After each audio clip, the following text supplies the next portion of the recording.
by Neville Goddard. Radio Talk, Los Angeles, July 1951.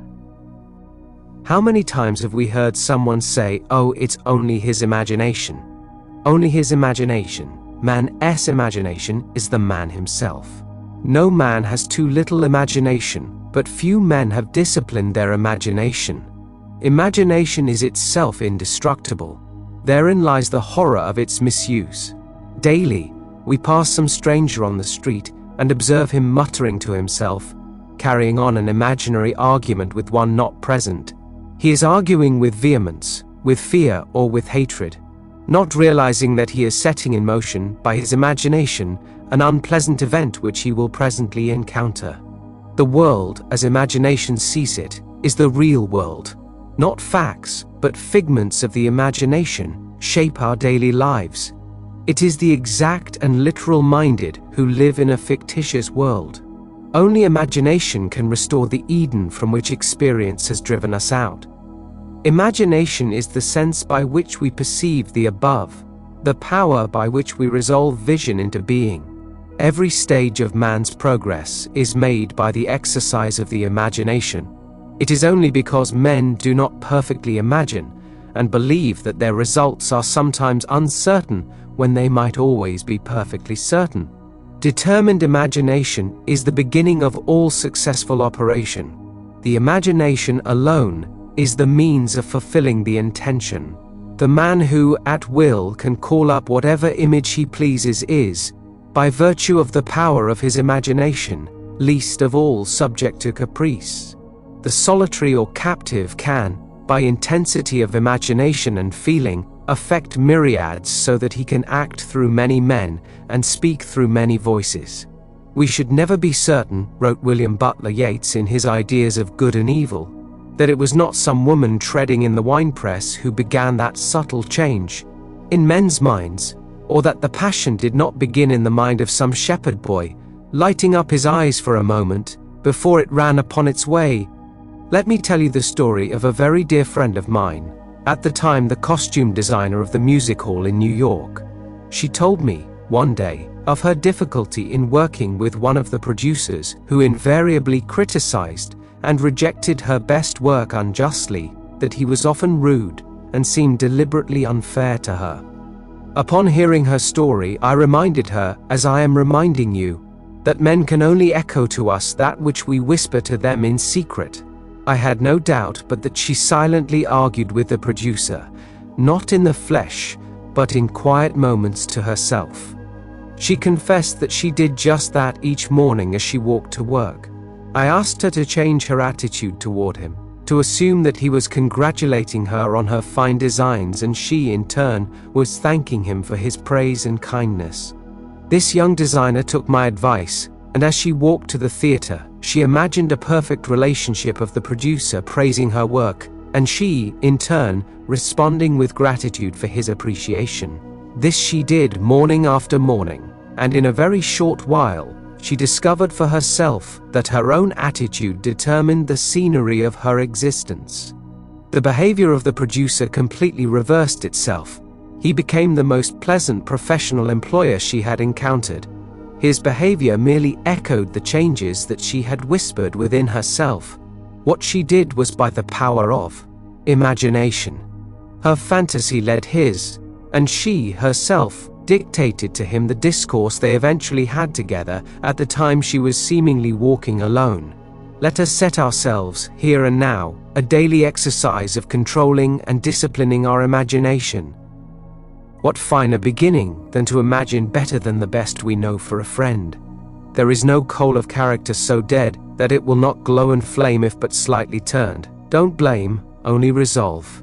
Life, like music, can by a new setting turn all its discords into harmonies. Represent your friend to yourself as already expressing that which he desires to be. Let us know that with whatever attitude we approach another, a similar attitude approaches us. How can we do this? Do what my friend did. To establish rapport, call your friend mentally. Focus your attention on him and mentally call his name, just as you would to attract his attention were you to see him on the street. Imagine that he has answered. Mentally hear his voice. Imagine that he is telling you of the great good you have desired for him. You, in turn, tell him of your joy in witnessing his good fortune. Having mentally heard that which you wanted to hear, having thrilled to the news heard, go about your daily task. Your imagined conversation must awaken what it affirmed. The acceptance of the end wills the means. And the wisest reflection could not devise more effective means than those which are willed by the acceptance of the end. However, your conversation with your friend must be in a manner which does not express the slightest doubt as to the truth of what you imagine that you hear and say. If you do not control your imagination, you will find that you are hearing and saying all that you formerly heard and said. We are creatures of habit, and habit, though not law, acts like the most compelling law in the world. With this knowledge of the power of imagination, be as the disciplined man, and transform your world by imagining and feeling only what is lovely and of good report. The beautiful idea you awaken in yourself shall not fail to arouse its affinity in others. Do not wait 4 months for the harvest.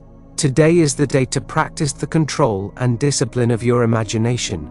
Man is only limited by weakness of attention and poverty of imagination.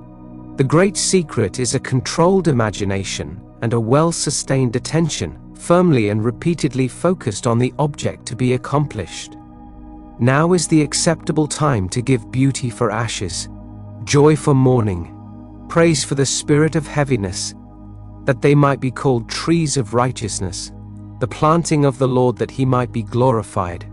Now is the time to control our imagination and attention.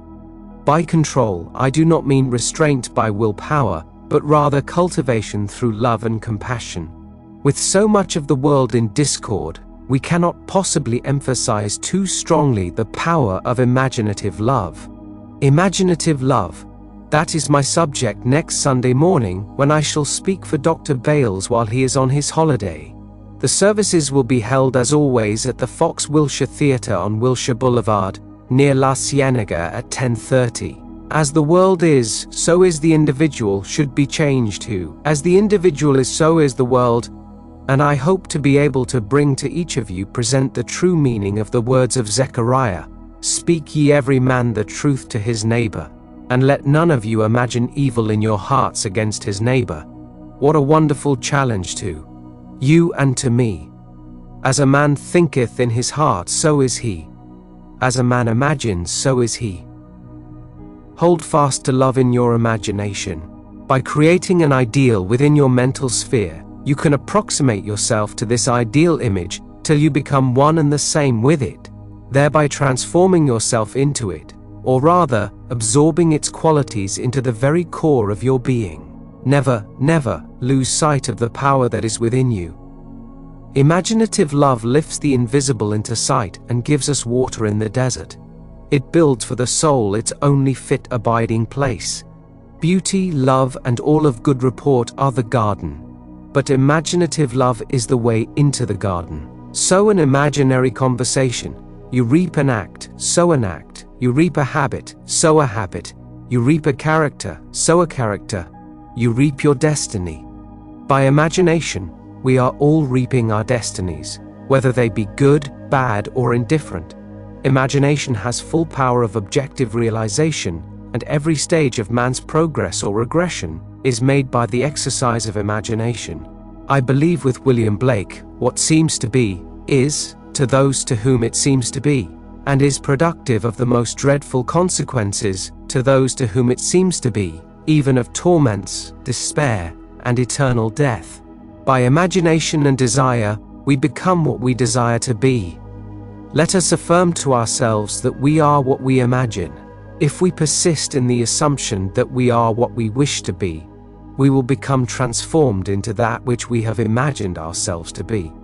We were born by a natural miracle of love, and for a brief space of time our needs were all another's care. In that simple truth lies the secret of life. Except by love, we cannot truly live at all. Our parents in their separate individualities have no power to transmit life. So, back we come to the basic truth, that life is the offspring of love. Therefore, no love, no life. Thus, it is rational to say that God is love. Love is our birthright. Love is the fundamental necessity of our life.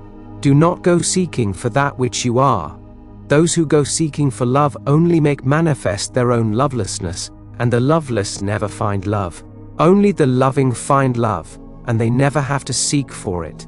Remember to like and subscribe, and let the sound of the bell guide you back.